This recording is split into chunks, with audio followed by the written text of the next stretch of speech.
परमेश्वर यीशु, हम आज के वचन को तेरे हाथ में दे प्रभु। हम मांगते हैं वचन दोधारी तलवार के समान आए प्रभु, जो लोगों के हृदय में ही नहीं जाए पर उनके जीवन भी बदले। आज के वचन से परमेश्वर तू उन लोगों को गाइडेंस दे, डायरेक्शन दे कि उन्हें आगे क्या करना है प्रभु। ये एक वचन एक प्रोफेटिक वचन की तरह आने दे प्रभु। मेरे जीव के ऊपर तू नियंत्रण ले प्रभु। पवित्र आत्मा मेरे जीव के ऊपर काबू रख प्रभु, और मेरे द्वारा तू बातें कर प्रभु। परमेश्वर पवित्र आत्मा, तुझे जो भी कहना है तू मेरा शरीर का इस्तेमाल कर और तू मेरे मुख से बोल जो तुझे बोलना है वो। परमेश्वर, मैं पवित्र आत्मा में तुझे आमंत्रित करती हूँ। मैं जब वचन सिखा रही हूँ तो वचन क्लैरिटी से आने दे प्रभु, सही सटीक तरीके से आने दे कि लोगों के हृदय में ही नहीं जाए पर लोगों के हृदय जीवन भी बदले। सिर्फ वचन को सुनने वाले लोग नहीं बने, ये वचन पर चलने वाले लोग बने और अपने आप को बदले।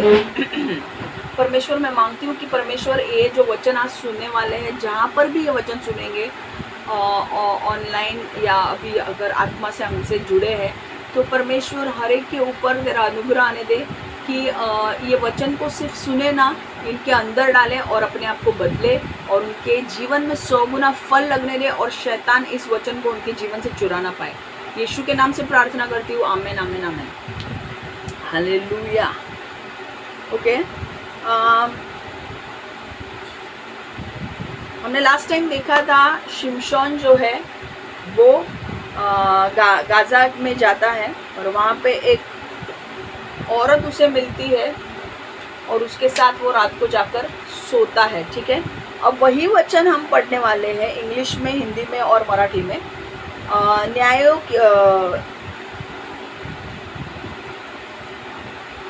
न्यायों की पुस्तक जजेस 16 1-3 हम पढ़ने वाले हैं और उसके बाद मैं आपको एक ही पॉइंट बताने वाली हूँ।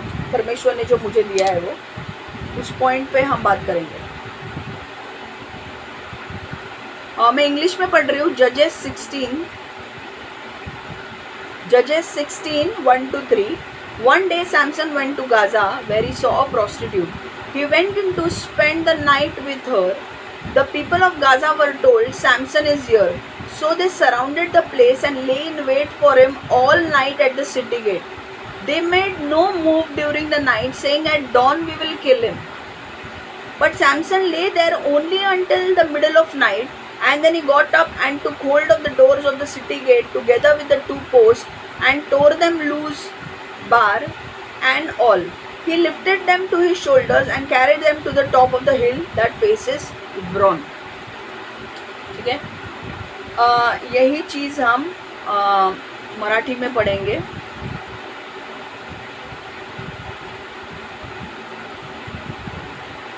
शास्ते 16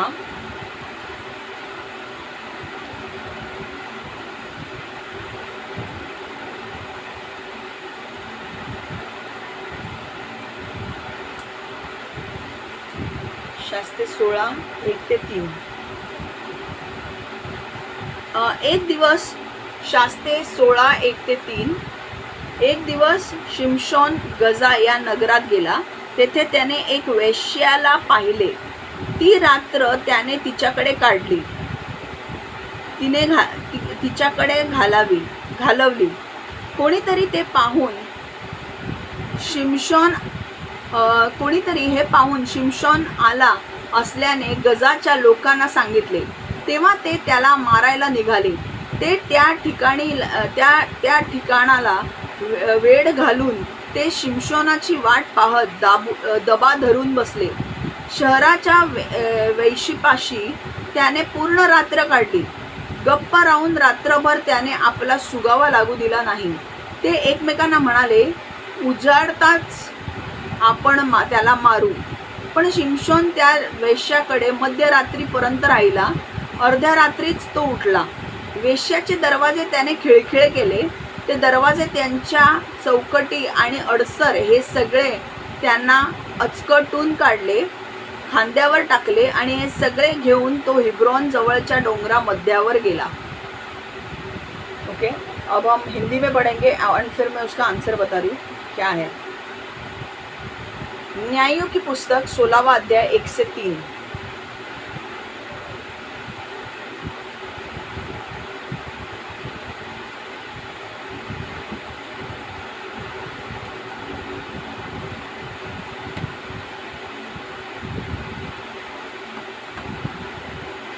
तब शिमशोन, मैं न्यायों की पुस्तक पढ़ रही हूँ 16वां अध्याय 1 से 3। तब शिमशोन उजा को गया और वहाँ एक वेश्या को देखकर उसके पास गया। जब उजिया को इसका समाचार मिला कि शिमशोन यहाँ आया है, तब उन्होंने उसको घेर लिया और रात भर नगर के फाटक पर उसकी घात में लगे रहे और यह कहकर रात भर चुपचाप रहे कि बिहान को भोर होते ही हम उसका घात करेंगे।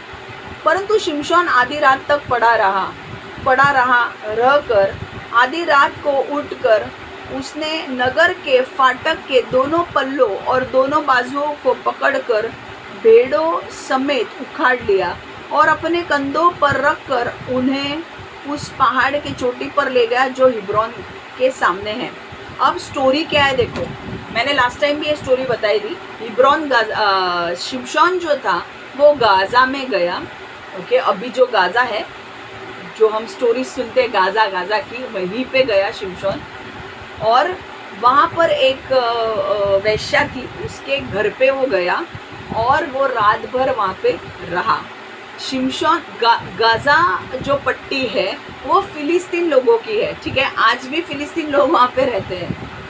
तो फिलिस्तीन लोगों को उसने पहले ही बहुत तंग किया था, उनके खेतों को नाश किया था, उनके लोगों को मारा था और इसलिए फिलिस्तीन लोग उसके ऊपर भड़के हुए थे और वो घात लगाए हुए बैठे थे कि कब शिमशोन आएगा और हम उसे मार डालेंगे।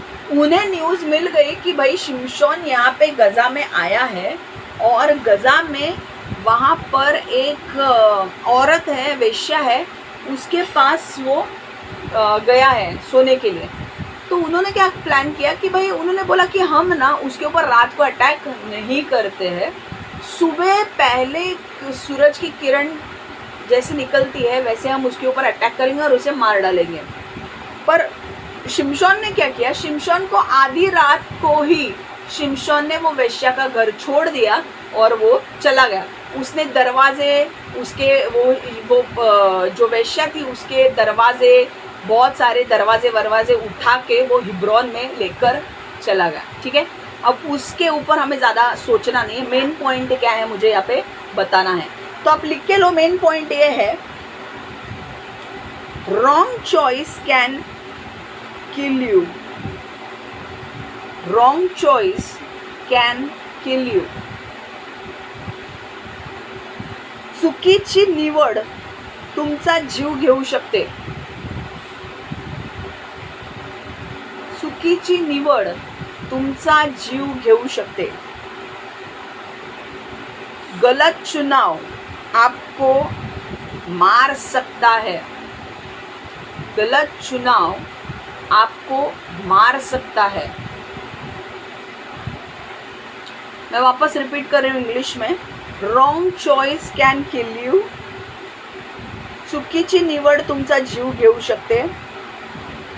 गलत चुनाव आपको मार सकता है, ठीक है। लिखा आपने, देखो शिमशोन जो था, शिमशोन को बहुत ज़्यादा परमेश्वर ने बल दिया था, उसके ऊपर पवित्र आत्मा भी आता था और वो बलवान होता था। पर जहाँ पे पुरुषों को मारने की बारी आती थी वो बहुत स्ट्रॉन्ग था। पर जहाँ पे लेडीज़ लोग आते थे उसके लाइफ में, वो औरतें आने के बाद वो अपने जो सेक्सुअल डिज़ायर्स हैं, जो उसको सेक्स करने का मन होता था, उसके ऊपर वो काबू नहीं कर पाता था। ओके, तो यहाँ पे हमें शिमशोन का वीकनेस दिखाई देता है। शिमशोन का वीकनेस क्या था कि जब भी वो औरतों को देखता था, वो औरतों को देखकर पागल हो जाता था, उसके ऊपर वो काबू नहीं रहता था और वो गलत काम कर देता था। पर जहाँ पर किसी को मारने की बारी आती थी, फिलिस्तीन लोगों को मारने की बारी आती थी, तो पवित्र आत्मा उसके ऊपर आता था और पवित्र आत्मा के द्वारा, वो मदद के द्वारा वो लोगों को मारता था। पर यहाँ पे मैंने लास्ट टाइम भी आपको बताया था कि अगर आपके जीवन में कैरेक्टर नाम की चीज़ नहीं है, चरित्र नहीं है, तो आप नहीं टिक पाओगे, ठीक है। मैंने कहा था आपको और यही शिमशोन के जीवन में हो रहा था। शिमशोन एक बहुत ही बलवंत व्यक्ति था, उसमें परमेश्वर की उपस्थिति थी, पर शिमशोन जब औरतों को देखता था उसका दिल मचल जाता था और वो गलत राह पे जाता था। वो नाजरी होकर भी वो गजा में जब गया तो गजा में जब एक प्रोस्टिट्यूट को देखा तो वो उसके पास चला गया। अब शिमशोन को इतनी अक्ल होनी चाहिए थी ना कि भाई ये मैं क्या कर रहा हूँ, मैं एक नाजरी हूँ, मुझे पवित्र जीवन जीना है, और अगर मुझे मेरे सेक्सुअल डिज़ायर्स पर मुझे अगर शारीरिक संबंध बनाने भी है तो मुझे शादी कर लेनी चाहिए, है कि नहीं? ऐसा नहीं है ना कि उठ के भाई किसी के पास भी जाओ और अपना सेक्सुअल डिज़ायर्स का निवारण करो, राइट? नहीं, यहाँ पर बहुत बड़ी चीज़, सबसे बड़ा फ्लॉ ये था शिमशोन में कि शिमशोन के सेक्सुअल डिज़ायर्स पर कंट्रोल नहीं था। शिमशोन को शारीरिक संबंध चाहिए होते थे, उसको शरीर में वो काफ़ी बलवान था, पर जब सेक्स की बात आती थी, जब शारीरिक संबंध की बात आती थी, जब औरतों की बात आती थी, तो वो बहुत वीक था। इमोशनली वो अपने आप को कंट्रोल नहीं कर पाता था। और अगर परमेश्वर के राज्य में तुम्हारे पास चरित्र नहीं है तो शैतान आपको ऐसे ही लोगों के पास भेजेगा जो आपको बर्बाद करेंगे। अगर आप कुछ परमेश्वर के लिए बड़ा करने वाले हो तो शैतान आपके वीक पॉइंट ढूंढेगा, और शैतान को पता था शिमशोन का वीक पॉइंट है लड़कियां। अगर लड़कियां उसे मिलती है वो पागल हो जाता है। इसीलिए बार बार फिलिस्तीन में वो जो लड़की थी वो तो परमेश्वर की ओर से थी, पर शैतान को भी पता था कि ये जब लड़कियों को देखता है तो पागल हो जाता है। गजा में जब लड़की को देखा, वो जो वेश्या को देखा, वो वेश्या के पास रहने के लिए चला गया। एक रात भर वो रहा, पर मध्य रात्रि मतलब मिडनाइट, पता नहीं उसे क्या हुआ, वो उठ के चला गया। हम परमेश्वर को धन्यवाद देते हैं कि वो मध्य रात्रि चला गया, क्योंकि सुबह होते ही वो मर सकता था।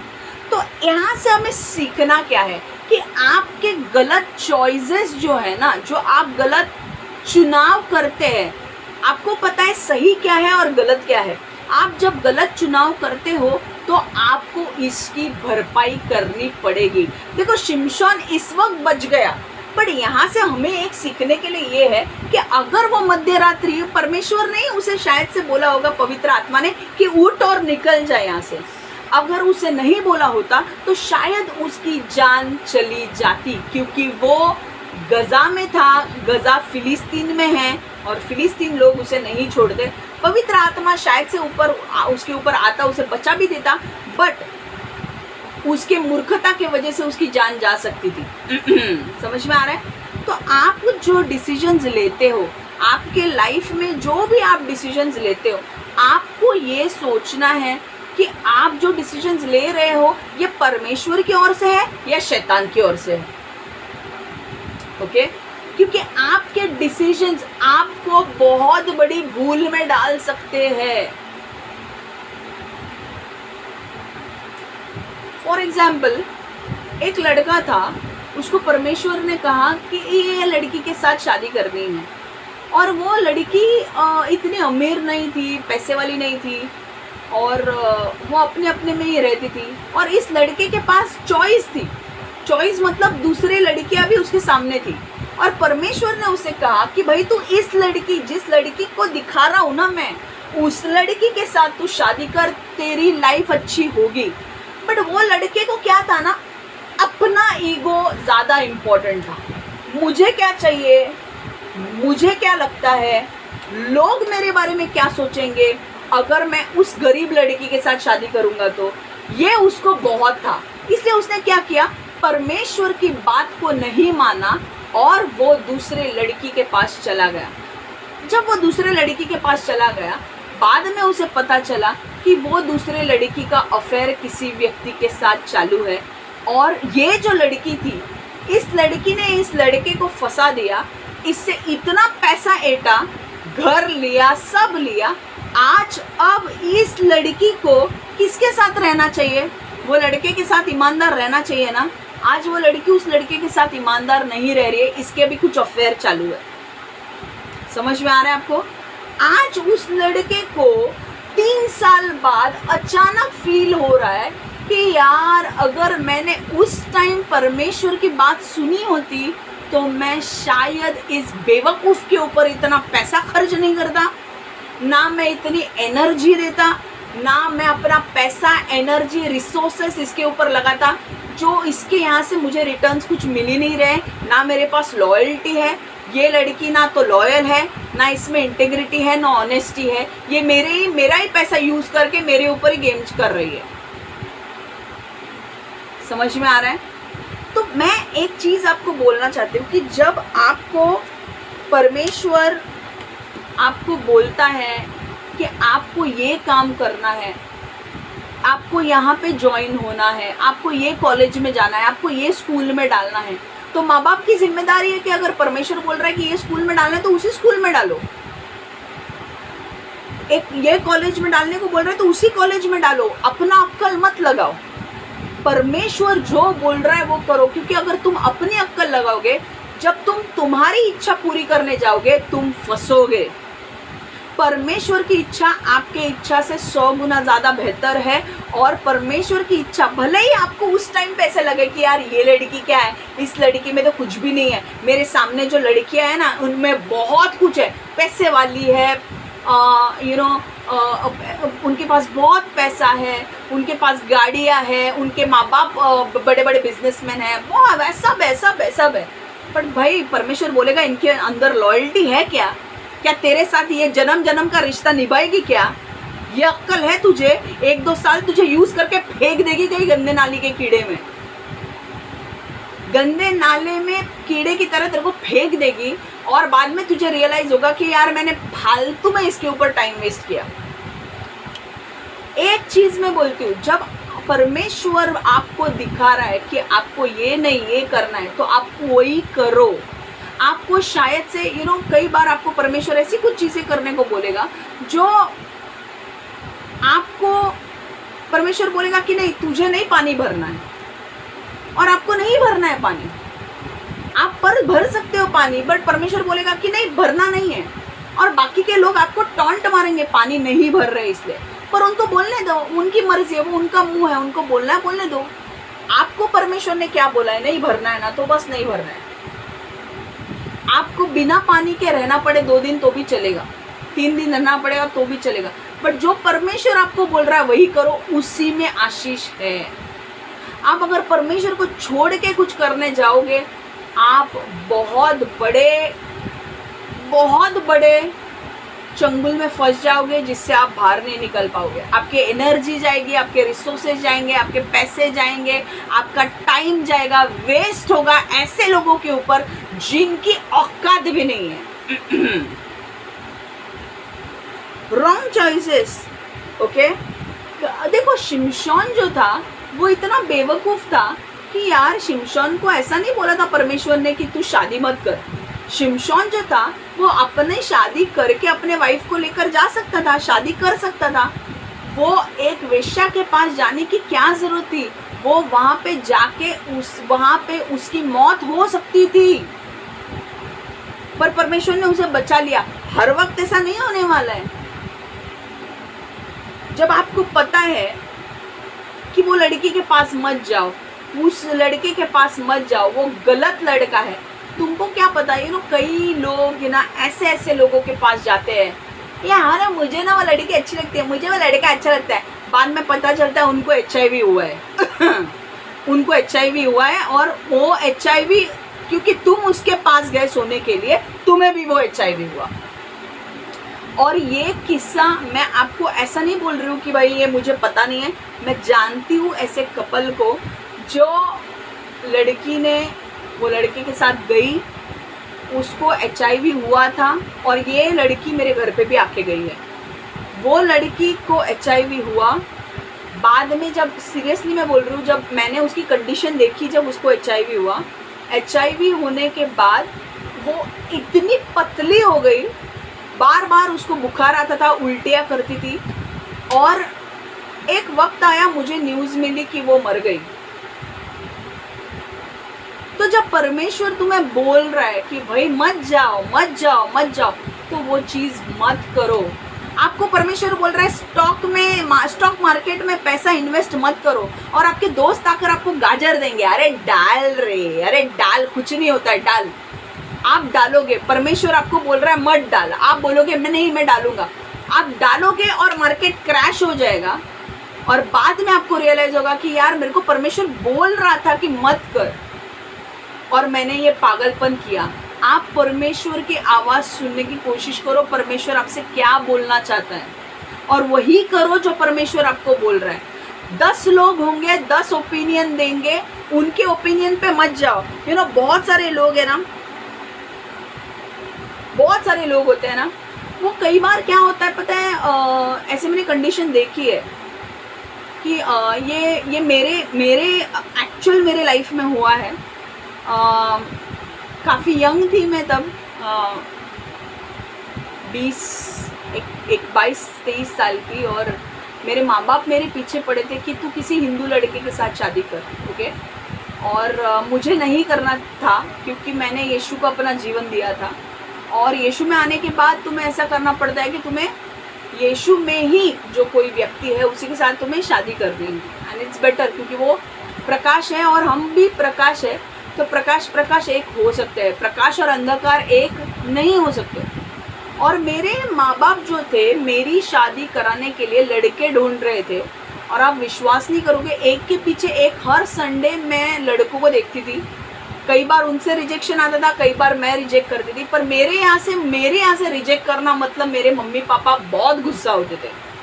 मैं आपको लिटरली बोलती थी, मेरे गले तक आ गया था। मेरे मम्मी पापा मेरे को इतना फोर्स, एक लड़का आया था, अच्छा खासा कमा रहा था उस टाइम पे, सप्लाई चेन में था वो, और वो पर थोड़ा एटीट्यूड उसमें था, एंड जब वो मुझे देख के गया तो मेरे मम्मी पापा बोलने लगे कि यार इसमें तो सब अच्छा है, सब अच्छा है, सप्लाई चेन में है, सिगरेट नहीं पीता है, दारू नहीं पीता है, सब अच्छा है, तो उसके साथ शादी कर।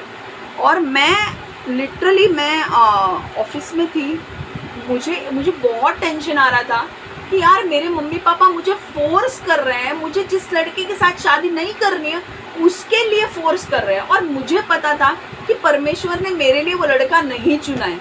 पता है मैंने क्या किया? मैंने एक सिंपल प्रेयर किया। मैं ऑफिस में थी और मैंने एक सिंपल प्रेयर किया। मैंने गॉड को बोला कि गॉड मुझे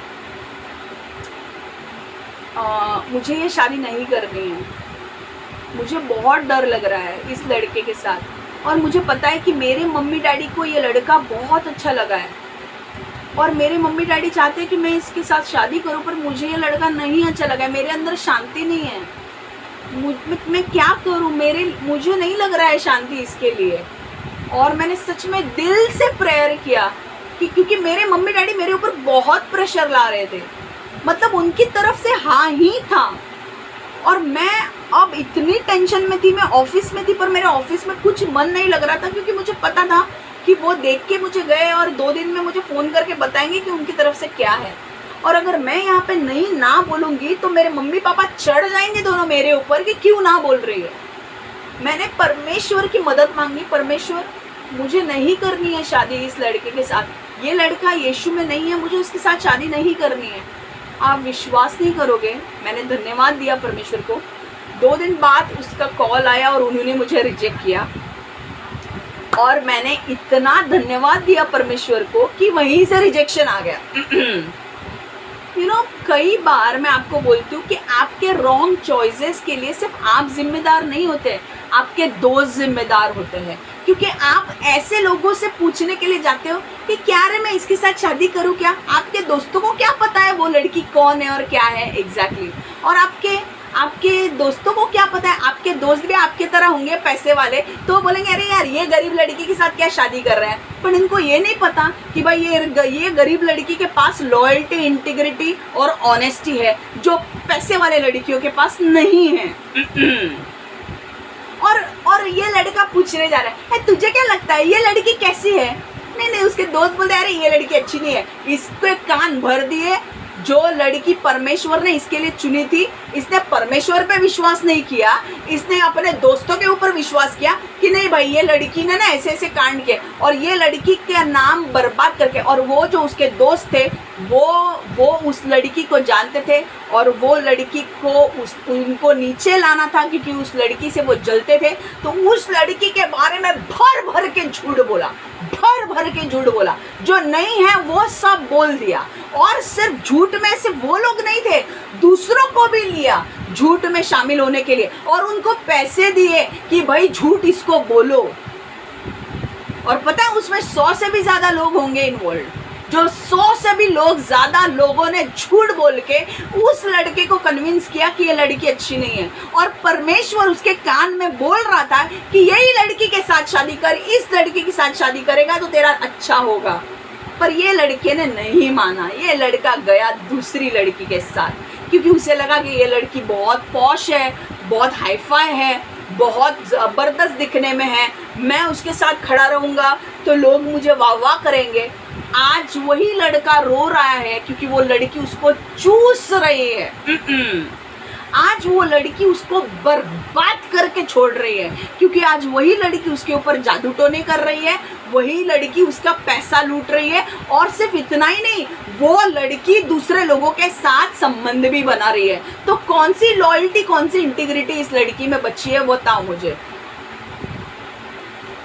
कई बार हम ना अपने दोस्तों की राय लेते हैं, कई बार अपने माता पिता की राय लेते हैं कि भाई ये माता पिता को अभी क्या माता पिता को भी कभी कभी क्या लगता है, अरे हम एकदम फैमिली वाले लोग हैं, हमारा बिजनेस है, हम 2000-3000 करोड़ के मालिक हैं, तो हमारा रिश्ता भी ऐसे लोगों के साथ होना चाहिए ना जो हमें मैच करता है, और जो भिखारी भी हो तो भी चलेगा, बट ये लड़की नहीं होनी चाहिए। क्यों? क्योंकि ये लड़की को हमारा आका बोल रहा है इसके साथ शादी नहीं करने की।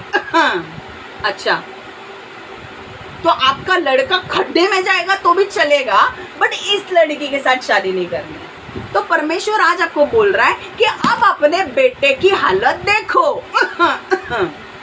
अब अपने बेटे की हालत देखो कि जिस चॉइस से आप गए हो ना, जिस लड़की को आपने घर पे बिठा के रखा है ना, वो सांप है, और वो रोज डस रही है आपके बेटे को, और आपका बेटा रो रहा है कि यार ये मैं डस रही है, और इसका वेनम निकालने के लिए, इसका पॉइजन निकालने के लिए कोई नहीं है। और अब ये रो रो के परमेश्वर के पास आ रहा है, परमेश्वर को बोल रहा है, परमेश्वर मुझे इस सांप से बचाओ। परमेश्वर इसे सिर्फ आज यही सवाल पूछना चाहता है कि क्या मैंने तुझे बताया नहीं था कि इस लड़की के साथ शादी मत कर? क्यों की इसके साथ शादी? तुम लोगों का प्रॉब्लम ये है ना कि तुमने परमेश्वर को बहुत हल्के में लिया है, हर वक्त परमेश्वर को हल्के में लिया है, और बाद में जब प्रॉब्लम आते हैं तो रोते हो परमेश्वर के सामने। जब परमेश्वर तुम्हें बोल रहा है कि इस लड़की के साथ शादी मत कर, तो मत कर उस लड़की के साथ शादी, भले वो पैसे वाली होने दे, भले वो करोड़पति होने दे, अरबपति होने दे, वो शेख की बेटी होने दे, मत कर। अगर परमेश्वर बोलता है इस लड़के के साथ नहीं करनी है तो नहीं करनी है। भले एक आप तुझे लड़की या लड़का बताए जो अंधा है, लूला लंगड़ा है, पर परमेश्वर ने बोला इसी के साथ कर, तो उसी के साथ शादी कर, क्योंकि ये बंदा तुझे खुश रखेगा, वो बंदा तेरे साथ लॉयल रहेगा। आज जो बंदी तेरे साथ है वो कौन सी तेरे साथ रह रही है? कौन सी खुशी बांट रही है तुझे? वो तो तुझे बर्बाद करके छोड़ रही है। वो तेरा पैसा लेके एटीएम से पैसे निकाल रही है, आज जॉब भी नहीं कर रही है, बैठी है आराम से। क्यों? क्योंकि ये बंदा बेवकूफ कमा के ला रहा है। और मैं बोल रही हूँ ना, अथॉरिटी, बहुत लोग है ना अथॉरिटी में दब के गलत डिसीजंस लेते हैं। बड़ी अथॉरिटी, ये ना देखो, लूसीफर जो है ना, डेविल जो है ना, वो हमेशा अथॉरिटी के लोगों को यूज़ करेगा तुम्हारे अगेंस्ट जाने के लिए। वो बड़े बड़े लोगों को इस्तेमाल करेगा तुम्हें गलत रास्ते पे लेकर जाने के लिए। तुम्हारे मम्मी डैडी को बोलेगा कि इसके ऊपर प्रेशर लाओ इसके साथ शादी करने के लिए, आपको नहीं करना है। मेरे मम्मी डैडी ने ये भी प्रेशर लाया था कि जॉब कर, तुझे मिनिस्ट्री नहीं करनी है। मैंने वो प्रेशर को नहीं लिया, मैंने बोला मुझे 2 साल दो, 2 साल के बाद अगर नहीं होता है तो मैं जॉब कर लूँगी, पर तब तक मुझे मिनिस्ट्री करनी है। मैंने मम्मी डैडी का ना मिनिस्ट्री का सुना, ना ना शादी का सुना मैंने। मेरे आखिर में आकर मैंने मेरे मम्मी डैडी को सीधा बोल दिया कि भाई मैं हाथ जोड़ती हूँ, मुझे शादी नहीं करनी है ऐसे व्यक्ति से जो हिंदू है, मुझे शादी उस लड़के से करनी है जो क्रिश्चियन है, जो यीशु को मानता है। और जब मुझे शादी जो करनी है, मुझे यीशु में जो लड़का है मुझे उसी के साथ शादी करनी है और मुझे वेट करना है उसके लिए। आपको मेरी छोटी बहन की शादी करानी है तो करा दो। मेरी छोटी बहन की शादी हो गई, मैंने बोला भाई उसकी शादी हो गई, मुबारक हो, मुझे कोई प्रॉब्लम नहीं है, मैं रुकूंगी मेरे लिए जो राइट लड़का है उसके लिए।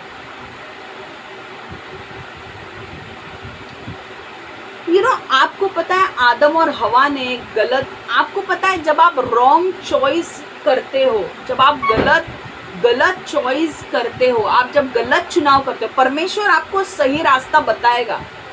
आपके सामने दो रास्ते होंगे, एक सही और एक गलत, एक परमेश्वर की ओर से, एक शैतान की ओर से। आपको परमेश्वर की ओर से जो रास्ता है उसी को आपको चुनना है। अगर परमेश्वर आपको बोलता है कि वो रिलेशनशिप में जो हो वो रिलेशनशिप छोड़ना है तो आपको छोड़ना है वो रिलेशनशिप। आपको परमेश्वर बोल रहा है कि अरे यार मैं चाहता हूँ कि तू वो जॉब छोड़ और दूसरे जॉब में लग, तो वो पुराना वाला जॉब आपको छोड़ना है। भले आपने उसमें 10 साल या 20 साल गुजारे होंगे, आपको पुराना वाला जॉब छोड़ना है, क्योंकि आपको नहीं पता कि आपके पीठ पीछे वहाँ पे क्या कांड होने वाला है। शायद कुछ हो जाए उस हॉस्पिटल में या कुछ और जगह पे, और वो लोग सारा ब्लेम आपके ऊपर डालने वाले हैं। इसीलिए परमेश्वर आपको बोलता है कि उस हॉस्पिटल से, उस जगह से निकल जा। देखो, परमेश्वर शैतान के 10 स्टेप ऊपर है और वो शैतान की चालें जानता है। और जब परमेश्वर आपको बोलता है कुछ करने के लिए तो उसकी बात मानो, वो बेवकूफ़ नहीं है। आज आपने क्या खो दिया? जब आप गलत चॉइस करते हो तो आप अपना पैसा खोते हो, आपका समय खोते हो। आज उस लड़के ने उस लड़की के ऊपर तूफान पैसा खर्च किया, घर लिया, मोबाइल दिया, लैपटॉप दिया, वेकेशंस दिए, बट इस लड़की का अफेयर किसी और के साथ चालू है। क्या मिला उस लड़के को? मिला लॉयल्टी, मिली इंटीग्रिटी। आज उसको उसके दोस्त को पूछना चाहिए, क्या रे पागल मेरे को बोला इसके साथ जाने के लिए, क्या ये लॉयल है? नहीं। आज उसको उसके माँ बाप को ये सवाल पूछना चाहिए, क्या ये लॉयल है? नहीं। आज मेरी लाइफ बर्बाद हो रही है, तुम्हारी नहीं। तुमने फोर्स किया पर मुझे रहना है उसके साथ।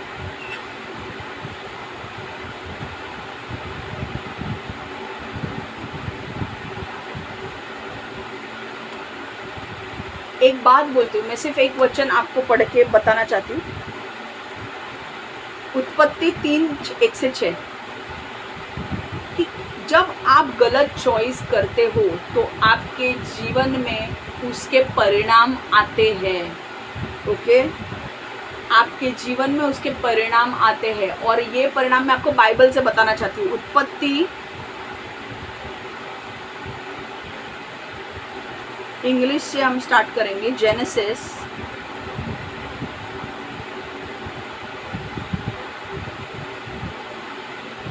जेनेसिस 3:1-6।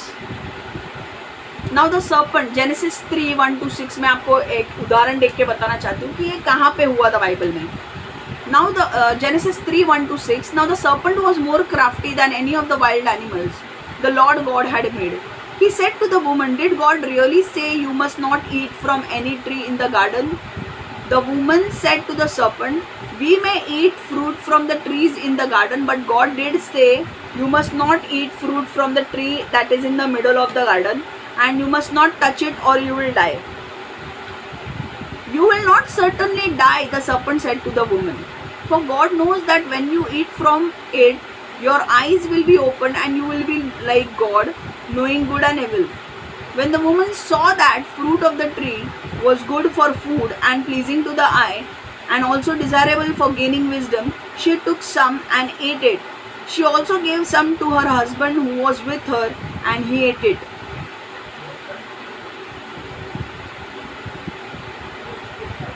मराठी में पढ़ रही हूँ। उत्पत्ति 3:1-6।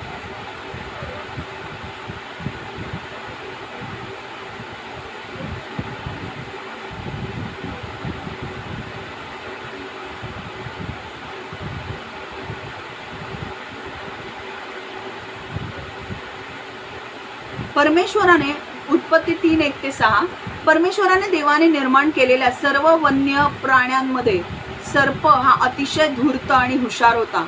त्याला स्त्रीची फसवणूक करायची होती. त्यावेळी सर्प त्या स्त्रीला बोलला व तो तिला म्हणाला, स्त्रिये, बागेतल्या कोणत्याही झाडाचे फळ खाऊ नको असे देवाने तुला खरोखरच सांगितले आहे काय? स्त्रीने सर्पाला उत्तर दिले, नाही, देवाने असे म्हटले नाही. बागेतल्या झाडांची फळे आम्ही खाऊ शकतो, परंतु असे एक झाड आहे की ज्याचे फळ आम्ही खाता कामा नये देवाने आम्हाला सांगितले. बागेचे मधोमध असलेल्या झाडाचे फळ तुम्ही मुळीच खाऊ नका, त्या झाडाला स्पर्शही करू नका, नाहीतर तुम्ही मराल. परंतु सर्प त्या स्त्रीला म्हणाला, तू खरोखर मरणार नाही, कारण देवाला हे माहीत आहे की जर तुम्ही या झाडाचे फळ खाल्लं तर बरे व वाईट काय आहे हे तुम्हाला समजेल आणि तुम्ही देवासारखे व्हाल. स्त्रीने पाहिले की ते झाड दिसण्यात सुंदर, त्याचे फळ खाण्यास चांगले व शहाणपण देणारे आहे, म्हणून तिने त्या झाडाचे फळ तोडून घेतले व खाल्ले. तिचा नवरा तिच्या बरोबर तिथे होता तेव्हा तिने त्या फळातून त्याला थोडे दिले व त्याने ते खाल्ले. हिंदी में पढ़ रही हूँ और फिर मैं इसका मीनिंग बताऊंगी मुझे क्या बोलना है. जंगली रम्मी का फल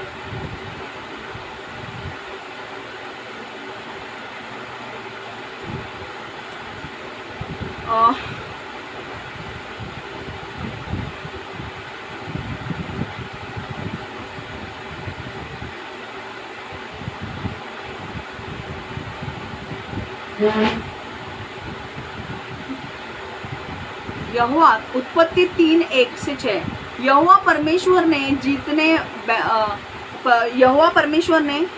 जितने बनेले पशु बनाए थे उन सब में सर्प धूर्त था. और उसने स्त्री से कहा, क्या सच है कि परमेश्वर ने कहा है कि तुम इस वाटिका के किसी वृक्ष का फल न खाना? ओके, यहाँ पर क्या है स्टोरी में अभी पढ़ते पढ़ते बता रही हूँ कि परमेश्वर यीशु ने कहा था कि आदम और हवा को एक बगीचे में रखा था और कहा था कि तुम इस बगीचे के कोई भी पेड़ से फल खा सकते हो, पर सिर्फ एक ही पेड़ से फल नहीं खाना है. अगर तुम खाओगे तो तुम मर जाओगे. और वहाँ पे सर्प आता है, मतलब शैतान आता है सर्प के अंदर, और सर्प बात करता है हवा से कि क्या ऐसे परमेश्वर ने कहा है क्या तुम मर जाओगे? तो वो बोलती कि नहीं, परमेश्वर ने कहा है कि हम मर जाएंगे करके. तो वो कहता है कि नहीं, ऐसा कुछ नहीं होगा, तुम्हारी सिर्फ आंखें खुल जाएगी और तुम परमेश्वर की तरह हो जाओगे. देखो, अब स्त्री ने स्पर्श से कहा, इस वाटिका के वृक्ष, देखो अब वापस मैं पढ़ रही हूँ, यहोवा परमेश्वर ने जितने बनेले पशु बनाए थे उन सब में सर्प धूर्त था. और उसने स्त्री से कहा, क्या सच है कि परमेश्वर ने कहा कि तुम इस वाटिका के वृक्ष का फल न खाना? स्त्री ने स्पर्श से कहा, सर्प से कहा, इस वाटिका के वृक्ष के फल हम खा सकते हैं, पर जो वृक्ष वाटिका के बीच में है उसके फल के वृक्ष विषय में परमेश्वर ने कहा है कि ना तो तुम उसको खाना और ना उसको छूना, नहीं तो तुम मर जाओगे. तो परमेश्वर ने क्या कहा था कि तू खा भी मत और उसे छू भी मत, नहीं तो तुम मर जाएगी. तब सर्प ने स्त्री से कहा, तुम निश्चय न मरोगे. देखो सर्प ने क्या किया, सांप जो था, सांप के अंदर शैतान आया और शैतान ने बोला कि तू फल खाएगी तो मरेगी नहीं, वरन परमेश्वर आप जानता है कि जिस दिन तुम उसका फल खाओगे उस दिन तुम्हारी आंखें खुल जाएगी और तुम भले बुरे का ज्ञान पाकर परमेश्वर के तुल्य हो जाओगे. सो जब स्त्री ने देखा कि उस वृक्ष का फल खाने में अच्छा और देखने में मनभाव और बुद्धि देने के लिए चाहने योग्य भी है, तब उसने उसमें से तोड़कर खाया और अपने पति को भी दिया और उसने भी खाया. ओके, अब परमेश्वर ने क्या किया, परमेश्वर ने यहाँ पे बोला था कि अगर तुम ये फल खाओगे तो तुम मर जाओगे. ओके, और सांप ने आकर कहा कि ये फल मत खा, कि तुम मरेगी नहीं, पर तू क्या हो जाएगी, परमेश्वर की तरह हो जाएगी, जहाँ पर तुझे सब ज्ञान मिलेगा. ओके। पर एक्चुअली हुआ क्या था, यहाँ पर परमेश्वर ने कहा था कि तुम अगर ये फल खाओगे तो मरोगे। तो वो कौन से मरने की बात कह रही थी? आत्मा के मरने की बात। मतलब आत्मा, शरीर मरेगा और आत्मा को क्या होगा? आत्मा नरक में डाला जाएगा। ओके। तो जब उन्होंने फल खाया, देखो आदम और हवा को पता था कि ये फल खाने से वो मर जाएंगे। तो मर कैसे जाने वाले थे? उनका शरीर में वो कभी मरने वाले नहीं थे। परमेश्वर ने उन्हें पृथ्वी पर इसलिए रखा था कि वो हमेशा के लिए जिंदा रहे। पर क्योंकि उन्होंने वो फल खाया, शारीरिक मृत्यु की शुरुआत हो गई और पाप पृथ्वी पर आ गया। ओके। जैसे जैसे पाप बढ़ता जाएगा, परमेश्वर का न्याय भी आता जाएगा। और यही हो रहा है आज। अगर आप अर्थक्वेक देखते हो या डिजास्टर्स देखते हो, ये परमेश्वर के न्याय है। जब पाप बढ़ने लगता है, परमेश्वर न्याय लाएगा। सोदोम और गमोरा के लोग गलत काम कर रहे थे, तो वहां पर परमेश्वर ने आग की वर्षा बरसाई थी। तो आदम और हवा को बोला था कि ये फल मत खा, पर उन्होंने परमेश्वर की बात नहीं सुनी, उन्होंने खाया। और उसका कॉन्सिक्वेंसेस, उसके परिणाम क्या हुए कि पाप पृथ्वी पर आ गया। और जब से पाप आया, आदम ने और हवा ने अपनी अथॉरिटी खो दी, अपना शासन जो था वो खो दिया। और वो शारीरिक रूप में हमेशा के लिए जिंदा रहने वाले थे, अब शारीरिक रूप में भी मरने वाले थे। और उनका आत्मा क्योंकि वो मर जाएंगे ना, तो उनका आत्मा नरक में डाला जा सकता था। पर क्योंकि परमेश्वर ने उनको बचाने के लिए क्या किया? एक दो एनिमल्स को मारा। ओके। दो पशु को लिया, उनको मारा, उनके खून से उनके पाप धो लिए और उनकी चमड़ी उनको पहनाई। क्योंकि जब आदम और हवा ने पाप किया तो उनकी आंखें खुल गई। पहले वो दोनों नंगे थे, पर उन दोनों को पता नहीं था कि नंगापन क्या होता है। जब पाप करने के बाद उनकी आंखें खुल गई और उन दोनों एक दूसरे को नंगा देखने लगे, तब उन्होंने अपने आप को पत्तों से ढक लिया। ओके। क्यों? क्योंकि उन्हें पता चल गया कि ये पाप है। पहले पता नहीं था कि ये पाप है करके। दोनों नंगे थे, पर दोनों को नहीं लग रहा था कि ये गलत है। क्यों? क्योंकि इनोसेंस था अंदर क्या था? पवित्र आत्मा था उनके, इनोसेंस था। उनको पता नहीं था पाप क्या होता है। पर क्योंकि उन्होंने फल खाया, उन्होंने वो पाप की शुरुआत की। और पाप का परिणाम क्या हुआ? अब मैं बताती हूँ पाप का परिणाम। आपको लगता है ना, अगर आप परमेश्वर के खिलाफ जाओगे तो कुछ होगा नहीं। परमेश्वर न्याय करता है। और न्याय क्या हुआ? देखो, उत्पत्ति 3:14 से लेकर हम पढ़ेंगे। उत्पत्ति 3:14। तब यहोवा परमेश्वर ने सर्प से कहा, तूने जो यह किया है, इसलिए तू सब घरेलू पशुओं और सब बनेले पशुओं से अधिक शापित है। तू पेट के बल चला करेगा और जीवन भर मिट्टी चाटता रहेगा। शायद से पहले जो सांप था वो सीधा था। सांप जो था वो पेट पर नहीं चलता था, वो क्रॉल नहीं करता था। पर क्योंकि सांप के अंदर शैतान आया और शैतान ने मजबूर किया आदम और हवा को, लुभाया पाप करने के लिए, परमेश्वर ने सांप को श्राप दिया कि अब तू सीधा नहीं चलेगा, अब तू पेट पर चलेगा और तू मिट्टी खाएगा। इसलिए अब हम देखते हैं सांप नीचे चलता है। ठीक है। और वो उसके लिए अच्छी बात नहीं है, क्योंकि वो पहले कैसा था? सीधा था। दूसरी चीज, और मैं तेरे स्त्री के बच्चे में बीच में और तेरे वंश में, इसके वंश के बीच में बैर उत्पन्न करूंगा और वो तेरे सिर को कुचल डालेगा और तू उसकी एड़ी को डसेगा। तो परमेश्वर ने सांप के अंदर के शैतान को भी श्राप दिया, क्योंकि तूने लुभाया इनको, टेम्पटेशन में डाला फल खाने के लिए। अब मैं तुम्हें भी श्राप दे रहा हूँ कि तेरा शैतान तेरा अंत होगा। कैसे? स्त्री से जन्मे हुए पुरुष, कौन? यीशु, तुझे कुचल डालेगा। कैसे कुचल डालेगा? क्योंकि तूने पाप की शुरुआत कर दी है, तो पाप के लिए दंड देना जरूरी है। तो दंड के लिए कौन जाएगा? यीशु जाएगा। यीशु दंड क्रूज के ऊपर दंड लेगा और तेरा सिर कुचल देगा, और तेरा जो प्लान है ना जो लोगों को नरक में लेकर जाने का, वो प्लान यीशु कैंसिल कर देगा, क्योंकि यीशु क्रूज पर जाने के बाद सारे मनुष्य जाति के पापों का दंड उठाएगा, और जो भी यीशु पर विश्वास करेगा उसके पाप क्षमा हो जाएंगे और वो स्वर्ग जाएंगे। ठीक है, तो ये किसको श्राप दिया? शैतान को। और ये श्राप पूरा भी हुआ जब यीशु क्रूस पर गया, उसने अपना काम पूरा कर दिया और उसने सारे मनुष्य जाति के पापों का दंड अपने ऊपर ले लिया, और उसने कहा कि अब मैंने स्वर्ग के रास्ते खोल दिए हैं, क्योंकि पाप की तो शुरुआत हो चुकी है, पाप तो है, पर जो व्यक्ति परमेश्वर यीशु पर विश्वास करेगा उसके पाप क्षमा हो जाएंगे और उसका आत्मा मरेगा नहीं, नरक नहीं जाएगा, वो स्वर्ग जाएगा। आमीन। अब देखो तीसरा, देखो औरत को भी और फिर स्त्री को भी परमेश्वर ने श्राप दिया, पर जो वृक्ष वाटिका के बीच में,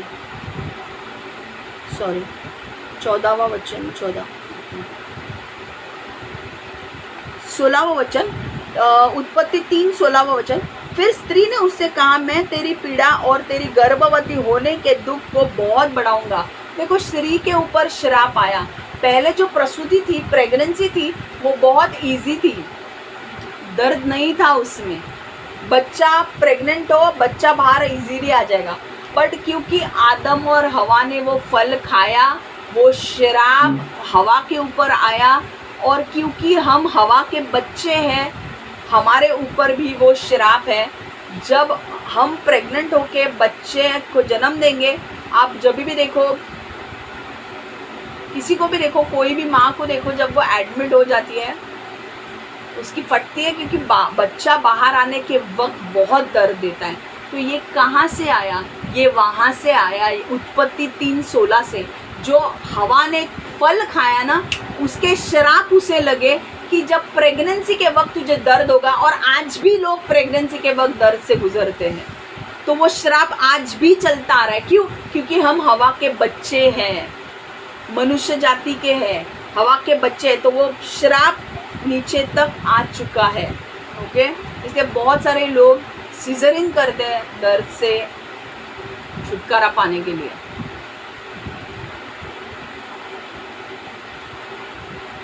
ओके,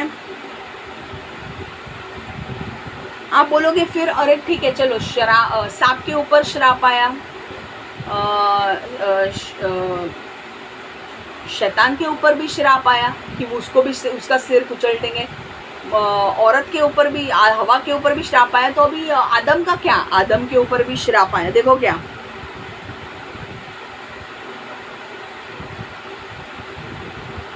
फिर स्त्री से उसने कहा, मैं तेरी पीड़ा और तेरे गर्भवती होने का दुख को बहुत बढ़ाऊंगा। तू पीड़ित होकर बालक उत्पन्न करेगी, और तेरी लालसा तेरी पति की ओर होगी, और वो तुझ पर प्रभुता करेगा। पहले ऐसा था कि दोनों इक्वल थे। ओके, हस्बैंड एंड वाइफ दोनों इक्वल थे, पर अब परमेश्वर ने अथॉरिटी लाई कि कौन तेरे ऊपर राज करेगा? तेरा पति। ओके, तो अथॉरिटी लाई वहाँ पे। जो पहले क्या था? फ्रीडम था, दोनों इक्वल थे, पर श्राप आने के वजह से वो फ्रीडम उसका चला गया, और अब उसके ऊपर कौन राज करेगा? उसका पति। दैट्स वाई वहाँ पे कहा जाता है, you will be submissive to your husband, but for that your husband has to be submissive to God. Okay, अब आदम की बारी कि आदम को क्या श्राप मिला। ये मैं क्यों कह रही हूँ, ये मज़ा आ रहा है इसलिए नहीं कह रही हूँ, मैं आपको बोल रही हूँ कि हर एक गलत चॉइस की, हर एक गलत, आप जब गलत चीज़ें चुनते हो उसका परिणाम आपको भुगतना पड़ता है। तो आदम को क्या परिणाम भुगतना पड़ा? देखो 17वां वचन, उत्पत्ति 3:17, और आदम से उसने कहा, तूने जो अपनी पत्नी की बात सुनी और जिस वृक्ष के फल के विषय में मैंने तुझे आज्ञा दी थी कि तू उसे न खाना, उसको तूने खाया है, इसलिए भूमि तेरे कारण शापित है। तूने जो फल खाया, फल खाने के वजह से भूमि श्रापित है। मतलब ग्राउंड जो है, खेती जो है, जो जमीन जो है, वो श्रापित तेरे लिए हो चुकी है। उसकी उपज जीवन भर दुख के साथ खाया करेगा। मतलब दुख के साथ खाया करेगा मतलब अब आदम को पहले पता है आपको, पूरे पहले टाइम में जब आदम ने पाप नहीं किया था, आपको पता है आदम के लिए बगीचे में इतने झाड़ थे और उन झाड़ पे फल लगे थे। उनको सिर्फ एक ही झाड़ से फल नहीं खाना था, पर बगीचे में बहुत सारे फल थे।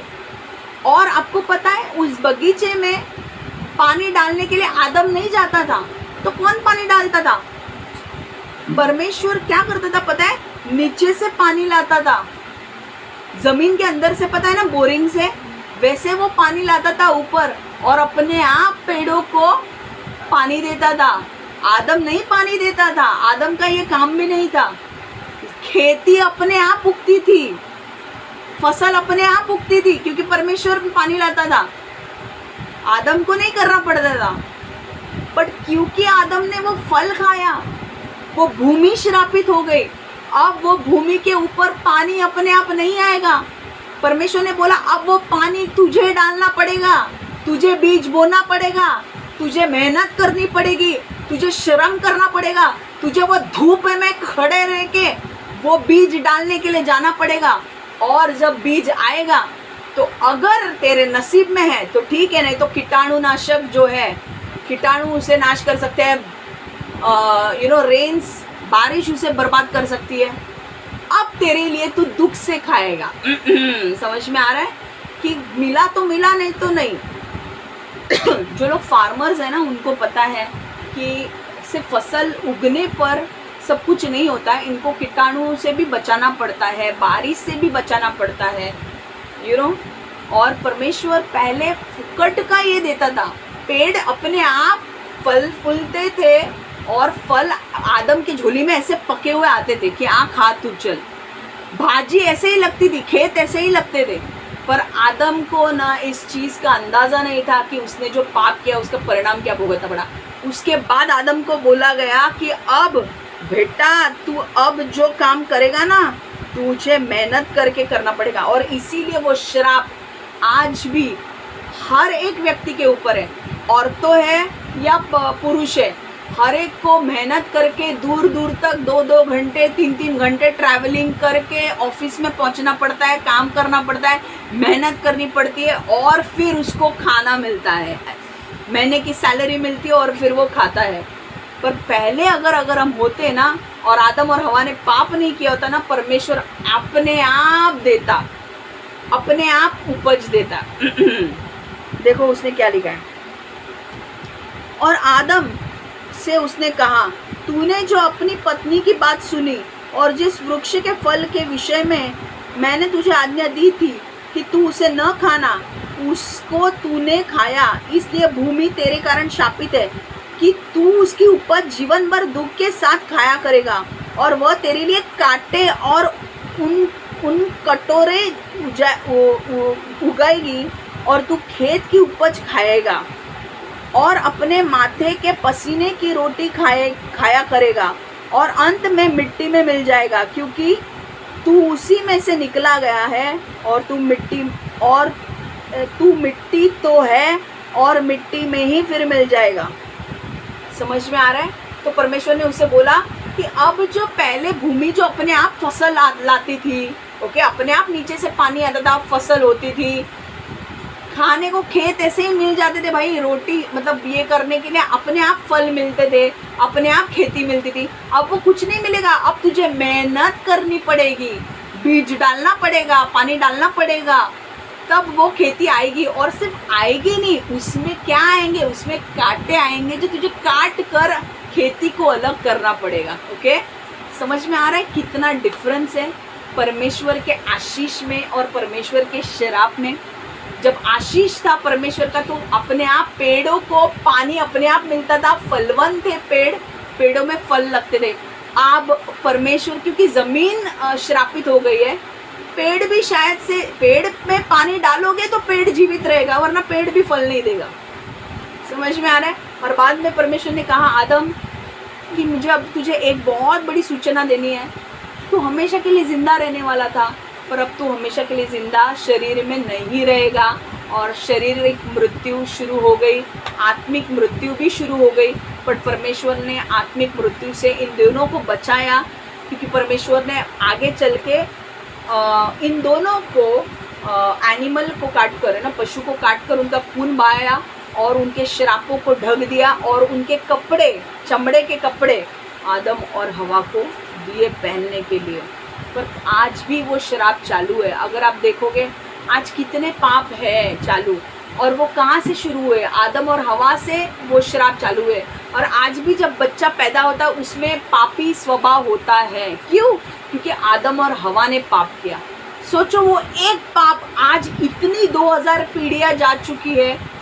वो 2000 पीढ़ी में बोल रही हूँ, यीशु आने के बाद 2000 पीढ़ी, 2000 के कितने सारे पीढ़ियाँ, 6000, 8000, 10,000 पीढ़ियाँ जा चुकी है जो पाप में बॉर्न हो रहे हैं। उनका स्वभाव पापी है। आप सोचो इस बात को। इसलिए मैं बोलती हूँ यहाँ पे, और एक चीज़ मैं बोलती हूँ कि अगर आपको कोई पैसा देता है, कोई पैसा देता है, लालच देता है कि मैं तेरे को पैसा देता हूँ, गलत काम कर, मत कर वो गलत काम। पैसे मिलेंगे, पैसा थोड़ी देर के लिए अच्छा लगेगा, बट परमेश्वर जब न्याय करेगा। तुम्हें पता है पैसे, कुछ लोग है ना क्या करते हैं, कुछ लोग बड़े पोजीशन पे होते हैं ना, वो लोग के पास बहुत पैसा होता है, वो लोग छोटे लोगों को ढूंढते हैं और किसी पर्सन को, किसी व्यक्ति को हैरेस करने के लिए ना ये छोटे लोगों को ढूंढते हैं और छोटे लोगों को गाजर देते हैं कि देख तू इसको तंग करेगा ना मैं तेरे को 1 लाख रुपए दूंगा, तू इसको तंग करेगा ना मैं तेरे को 2 लाख रुपए दूंगा, ओके, तू 10 साल इसको तंग करेगा मैं तेरे को 50 लाख दूंगा, एक 1 BHK घर तुझे दूंगा। परमेश्वर बोलेगा, आज परमेश्वर बोल रहा है बेटा उस पैसों को छू भी मत और उस पैसों को ले भी मत, तेरी लाइफ नरक में जा सकती है। और मैं सच बोलती हूँ, ये रियल है। लोगों ने पैसे लिए एक व्यक्ति को बर्बाद करने के लिए, इतने पैसे लिए, 10 साल से वो व्यक्ति पैसे ले रही है, वो बहुत अच्छी फ्रेंड बनकर रही, पर मेरे पीठ के पीछे उसने छुरा भोंका है, ओके, और उसने पैसे लिए मुझे तंग करने के लिए और उसने तंग किया है। बट आपको मैं अफसोस, ये बात मैं कैमरा के सामने बोल रही हूँ, परमेश्वर ने उसका न्याय कर दिया है और अब उसे भी पता है कि वो नरक जाने वाली है। आज उसकी उम्र 42 होगी, 42, उसका एज क्या है? आज 1 BHK फ्लैट उसको मिल गया मेरे को तंग करके। एक बंदा था जो उसको पैसा देता था, आज वो पैसा कमा कमा कमा कमा के एक 1 BHK फ्लैट ले लिया, मुझे तंग किया, मुझे कुछ हुआ नहीं, मैं आगे बढ़ गई क्योंकि परमेश्वर ने मुझे अनुग्रह दिया। बट परमेश्वर ने जब उसका न्याय लाया ना, जब जजमेंट हुआ, तो परमेश्वर ने उसे बता दिया कि तू नरक जाएगी। आज ना उसकी शादी हुई है, ना उसके बच्चे होंगे, ना वो घर उसका होगा, कुछ नहीं होगा। टाइम आएगा वो चली जाएगी। और यही सच है। मैं बोलती हूँ ना, वो लड़की ने गलत चॉइस की, वो लड़की ने गलत लोग, ऊपर के लोग, जो लोग हैं, जब तुम्हें ब्राइब देते हैं कुछ गलत काम करने के लिए, हाथ जोड़ो उनके सामने, उनको बोलो भाई तुम यहाँ से निकल जाओ, हमको इसमें पढ़ना नहीं है, तुम किसी और को पकड़ो। वो कोई और जो लालची होगा ना वो उसमें पड़ जाएगा, उनको पढ़ने दो, पर उनका न्याय भी होगा और वो कहाँ जाएंगे? नरक। आज सच में वो ही सिर्फ लड़की नहीं है, बहुत सारे ऐसे लोग हैं जो परमेश्वर ने जिनका न्याय किया है और वो नरक जाने वाले हैं, एंड दैट्स फाइनल। आज उन्होंने पैसा कमाया कमाया कमाया कमाया, मेरे सामने दिखाती थी, भिखारी की तरह रहती थी, पैसा कमाया कमाया कमाया, घर लिया। आज परमेश्वर ने बोला अच्छा घर लिया तूने, अब मैं तेरी असलियत उसके सामने लाता हूँ। और जब उसकी असलियत मेरे सामने लाई, परमेश्वर ने बोला अभी मैं इसे नरक में डालूंगा, मैं इसे नहीं बचाऊंगा, उसका सैल्वेशन नहीं होगा। कुछ लोगों के ऊपर ऐसे जजमेंट लग रहे हैं कि उनके सैल्वेशन नहीं होने वाले और वो जाने वाले नरक हमेशा हमेशा के लिए। क्या कमाया 10 साल, खाने को मिला। परमेश्वर का वचन बहुत बराबर है। परमेश्वर बोलता है कि तेरे फ्रिज में खाने को होगा, तेरे पास पैसा होगा, पर तू खा नहीं पाएगा क्योंकि श्राप लगेंगे तेरे ऊपर। आज उसके पास पैसा है, घर है, वो फ्लैट लेके बैठी है, पर परमेश्वर ने उस फ्लैट में जाने से भी उसे मना किया है। जा नहीं सकती, एंजॉय नहीं कर सकती। अब तेरी बारी है मरने की, मरने के लिए तैयार हो जा। न्याय आ रहा है, ये रियल है, परमेश्वर रियल है, परमेश्वर के न्याय भी रियल है। आपको इधर लग रहा होगा अरे मेरे को 50,000 मिले रे, इसको थोड़ा सा तंग किया 50,000 मिले, अरे थोड़ा सा तंग किया 2 लाख रुपए मिले। परमेश्वर वाला very good, very good, 2 lakh कमाया, 10 लाख कमाया। अब ना पहिए घूम रहे, परमेश्वर अनुग्रह दे रहा है वो लड़की को आगे जाने के लिए, पहिए घूम रहे हैं। और अब है ना टाइम आता है उसको बुलाने का, परमेश्वर उसको बुलाता है, भाई तेरा आज न्याय होने वाला है। वो लड़की वो लड़का ना डरा हुआ है, क्या होगा मेरा न्याय, क्या होगा। परमेश्वर बोलता है बेटा तूने जो कमाया है ना, 2 लाख कमाया, 50,000 कमाया मेरे बेटी को तंग करके, अब मैं ना उसका हिसाब लेने वाला हूँ। और मैं कैसे हिसाब लूंगा, मैं तुम्हें नरक डालने वाला हूँ, मैं तुम्हें मार डालने वाला हूँ, और ये हिसाब होगा। और परमेश्वर न्याय करेगा, परमेश्वर अपने न्याय में चुकेगा नहीं। जब आदम और हवा ने पाप किया तो न्याय आया ना, पाप आया, आदम और हवा को बचाया नहीं परमेश्वर ने, पाप से जाने दिया और परिणाम से भी गुजरना पड़ा। ऐसे ही परिणाम से तुम गुजरोगे अगर तुम गलत का साथ दोगे तो। एक बंदा आके बोलता है ए मैं तेरे को 2 लाख रुपए दूंगा तू कर, उसको बोलना हाथ जोड़ना, उसको बोलना भाई तेरी 2 लाख रुपए तेरे खीसे में डाल, और दूसरे किसी को पकड़, मेरे को जिंदा रहना है, मेरे को यीशु में रहना है, तेरे 2 लाख रुपए तेरे को मुबारक। वो जो दे रहा है ना वो भी नरक जाने वाला है। उसको बोलना भाई तूने 2 लाख रुपए दिले पर नो थैंक्स, मेरे को नरक नहीं जाना है। अब यही वचन मैं आपको मराठी में और इंग्लिश में पढ़ के फटाफट बता रही हूँ, और मैं ये वचन ख़त्म कर रही हूँ, ठीक है। चलो, क्योंकि मुझे यहाँ पे अंदर आ रहा है कि प्लीज़ मराठी में भी ले। तो 14वें वचन से हम पढ़ेंगे। म्हणून परमेश्वर सर्पाला म्हणाला, उत्पत्ति 3:14, म्हणून परमेश्वर सर्पाला म्हणाला, एक मिनट मुझे थोड़ा सा फॉन्ट बढ़ाने दो।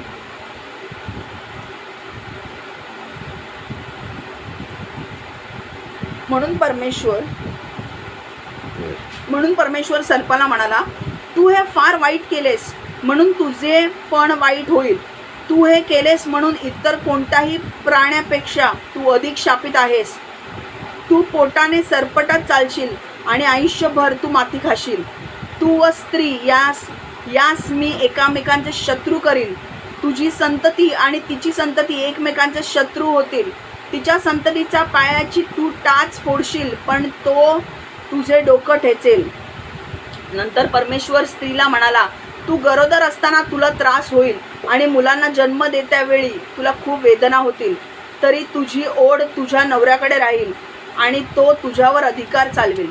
नंतर परमेश्वर देव आदमाला म्हणाला, त्या विशेष झाडाचं फळ खाऊ नको अशी मी तुला आज्ञा दिली होती, परंतु तुझ्या बायकोने सांगितलेल्या गोष्टी ऐकल्यास आणि त्या झाडाचे फळ खाल्लेस, तेव्हा मी त्यामुळे भूमीला शाप देत आहे, तू तिच्यापासून अन्न मिळवण्यासाठी जन्मभर अतिशय कष्ट करशील, जमीन तुझ्यासाठी काटे कुटे वाढवेल आणि शेतातल्या रानटी वनस्पती तुला खाव्या लागतील, तू अतिशय श्रम करून निढाळच्या घामाने भाकर मिळवशील, तू मरायच्या दिवसापर्यंत अतिशय काम करशील आणि नंतर तू पुन्हा माती होशील, मी तुला मातीतून उत्पन्न केले आहे आणि तू मरशील तेव्हा परत मातीला जाऊन मिळशील।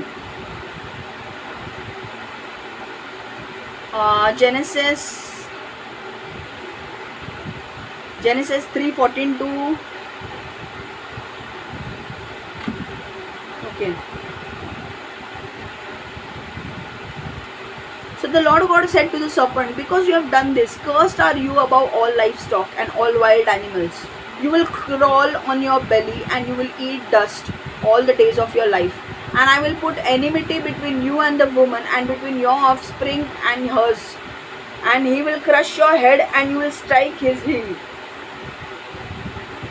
यीशु के बारे में बात हो रही है कि यीशु शैतान को मारेगा। हाँ, उत्पत्ति 14, 15, 16, 17, उत्पत्ति 3, 14, 16, 17, 18।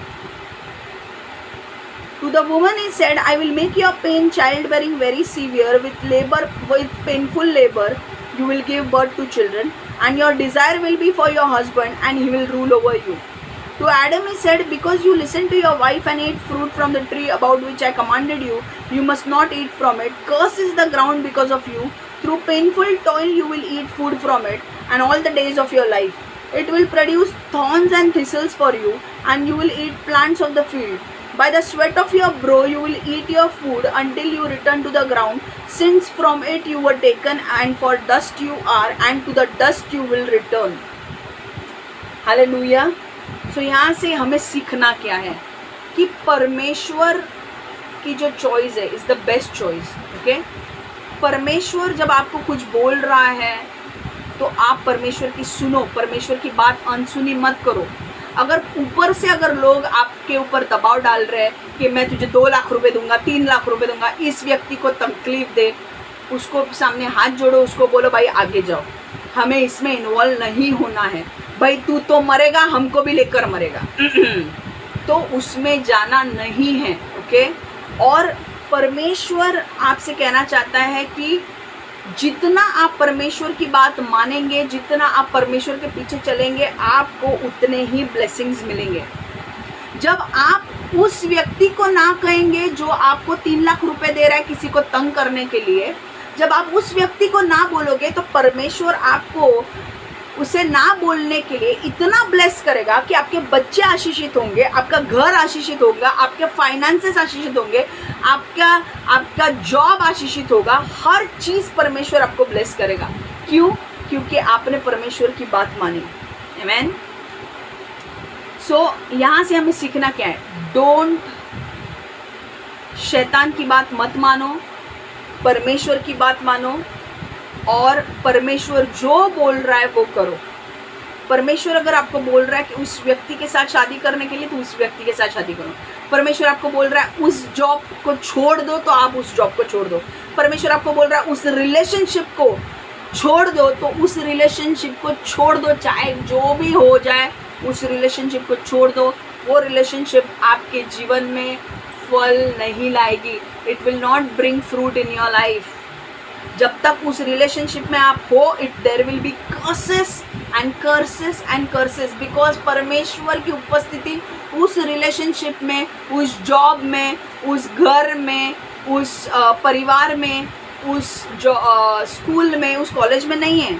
आपको जिस कॉलेज में जाने को बोला है उस कॉलेज में जाओ, क्योंकि मेरे फ्रेंड्स वहाँ पे जा रहे हैं ना तो मुझे भी जाना है। नहीं, परमेश्वर आपको बोल रहा है तुम्हें उस कॉलेज में जाना है, क्योंकि मैंने तुझे ये स्किल्स दिए है कि तू वहाँ पे वो तुझे पढ़ना है।